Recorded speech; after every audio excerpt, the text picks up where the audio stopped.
Hello, this is Guitars and Music. We discuss guitars, music. We review gear sometimes today, like we're going to review this Orange Crush amp. And also sometimes I play guitar. And I hope you'll consider subscribing. Today we're going to review the Orange Crush 20 LDX amp or something like that. 20 LDX, but here we go. I hope you enjoy this review. I hope you'll consider subscribing.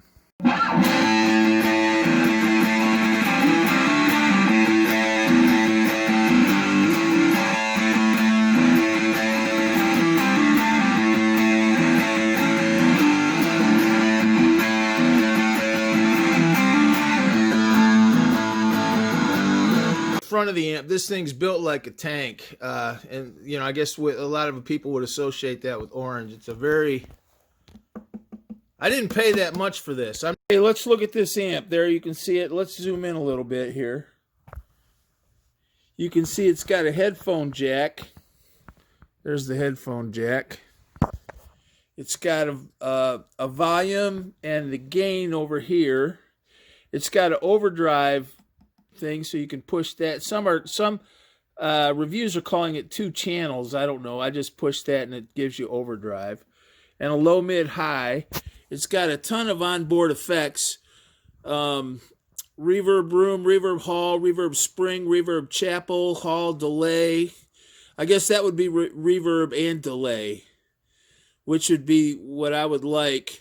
Delay, delay, delay, delay. It's got several delays up to 650 milliseconds. Chorus, chorus, flange, flange, tremolo, tremolo, vibrato.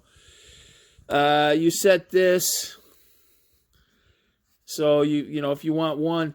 My take on this, I'm going to put it through its paces in a minute, but my take on this is all those settings are nice to have, but it's not very practical in the real world if you're just this is not a modeling amp, which I think is a strength, but that verges on modeling where you've got all those different settings. And then this is the level. So if you have it on setting 1, you can turn it, you know, turn it up and down. And it's got a tuner. The tuner is kind of nice. So there's the amp. It's built very well. Okay, can you hear me? We've got this going, you can hear. That's the setting right there. I'm not going to try to show you every kind of tone you can get out of this thing. As a matter of fact, sometimes I think searching for tone is a sign it's the wrong amp. So if it doesn't sound good and you're trying to find that golden tone, maybe it's not a good amp. Even if it's in there somewhere and somebody else can say, hey, you know, you didn't do this, that, or the other thing to make it sound perfect like it is on my YouTube video. Well, if you're searching around for a tone and it takes you 15 minutes, it's the wrong amp. But this is I've got the gain all the way over here, and we're on the clean channel. We don't have any overdrive, and the volume's pretty low, mostly because we're in a room. Let's add a little bit of this. This is very sensitive, this effects. Watch this. I guess that's off. Just turn it down as off. Otherwise it's on. So let's turn it up a little bit. Too much. Never been much for digital effects. But a little bit's okay. Alright. We've got everything on noon.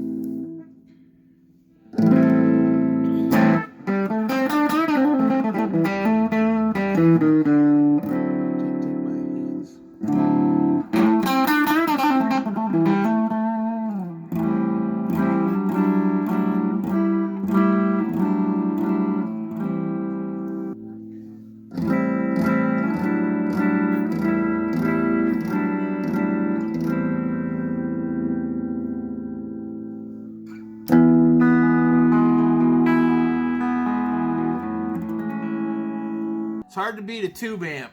Hard to beat a tube amp.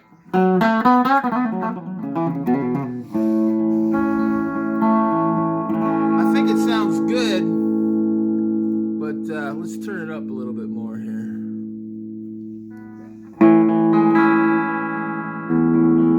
Let's turn it down.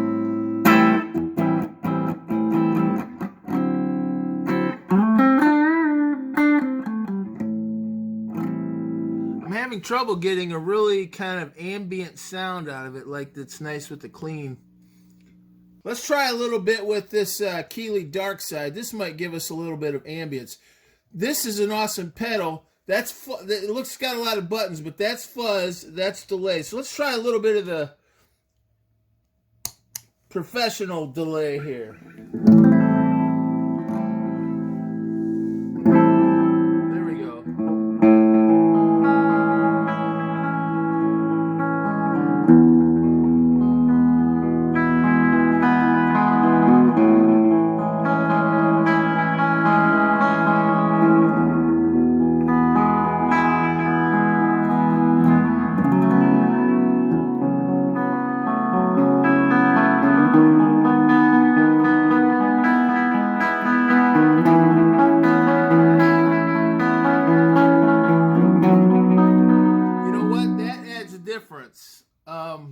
So I would say, depending, if you just want kind of a practice tone, I think it would be great for a kid or just someone that's, you know, not that picky. But if you really want a nice ambient sound, I do think it takes pedals pretty well. You notice when we put on this, I think you get a better sound.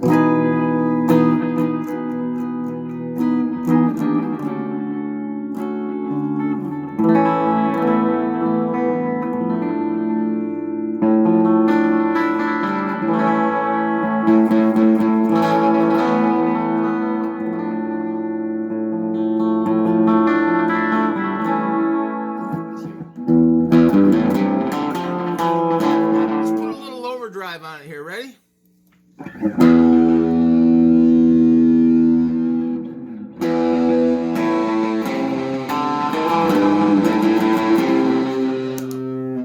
Let's put the fuzz on over here.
It's going.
us a good excuse to try the tuner out. Let's try the tuner out, and then I think we'll be done. All right. First thing to know about the tuner, it's nice. I would say this is an excellent amp for a kid or someone that just wants to play. I don't think it's like an amp that you'd want for really serious playing, but so you got it right here. Let's zip it up. That green light comes on and you're in tune.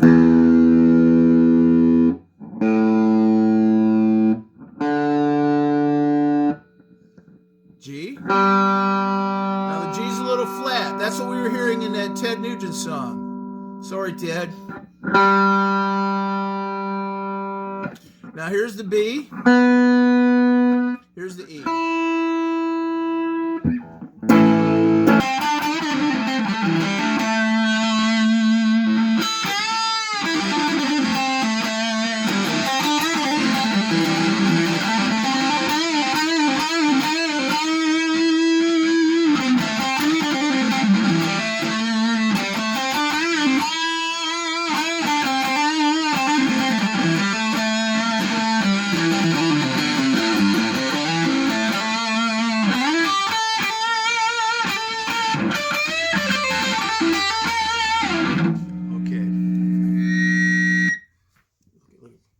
I think it's got a little bit of a pinch sound of a solid state. I'm going to juxtapose a clip of me playing my tube amp here at the end. And there's just no contest, but I don't fault this amp. I think this is an excellent amp. But it's got that kind of electric radio sound that, to me, all solid state have. Now, if you're looking for that, I think Metallica, a few bands actually use solid state. The other thing I would say about this is it's not a digital modeler, so that's really going in its favor. I don't like those modeler amps. It verges on that here with all these settings, which are too little. I can't even read them, and I can't imagine trying to read them in a bar or something. But it's got all these settings, and I would tend to just recommend finding one or two you like, and you can't even, I had to look, you can't even really see them. I'm on 1 or 16. It's hard to tell. But at least going in its favor, it's not a modeler. I wouldn't call this a modeler. It's got some of those elements, but it doesn't have so much, 9 different amp settings and all these different preset modes and banks, which I don't like. And to me, an amp, if it doesn't sound good when you turn it on, that's a red flag, because so many people say, well, you're not using it right. Hey, I turned it on. It ought to sound good. That's my opinion of a guitar amp. If you turn it on, it should sound good. You might make it sound different, but it should sound good.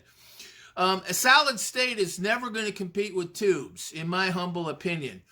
But that said, I think it's a good amp. I think it would be an excellent amp for a young person or for someone that just kind of wanted to play. I would still recommend a nice one of these little smaller tube amps over this one. But again, tubes are going to be fussy. There are negatives about tubes too, I think we all know. But if you really want the tone of classic rock, I think you need a tube amp. But that said, I think of the solid state amps, this one's pretty good. And it took that pedal pretty well. That Keeley Dark Side pedal, I would say it took it quite well. Did an effective job. So I recommend it with those caveats. I give it a positive review. I think it's an excellent amp. I just think there are limitations in the solid state, but that might not bother you. Depends on your needs. If you buy a tube amp, you're probably going to have problems after a while or whatever, especially if you're buying one that's just kind of for your home. But I still think the tone you get out of a tube amp, you can't beat. Now, we're going to go out with a little clip of me just kind of playing shortly, and I'm going to intersperse the solid state Orange Crush with the little Supro Blues King 10 tube amp that I've reviewed elsewhere on this site. I'm going to play the same song so that you can hear the juxtaposition of the solid state versus the tube. And it's not the Orange amp versus the Supro amp. I consider it as solid state versus tube. You'll notice the solid state has trouble. I'm playing pretty loud. I'm in a small room, but I'm playing at a loud volume relative to the size of this room. And you'll notice the little orange crush loses all the clarity and definition. It has trouble cutting through the mix. And the Supro, it's not necessarily louder, but it's just cleaner and warmer and better sounding, I think. And it's not necessarily because it's a better amp, it's because it's a tube amp. So it's nothing against the Orange Crush, but you listen to the difference. Here we go.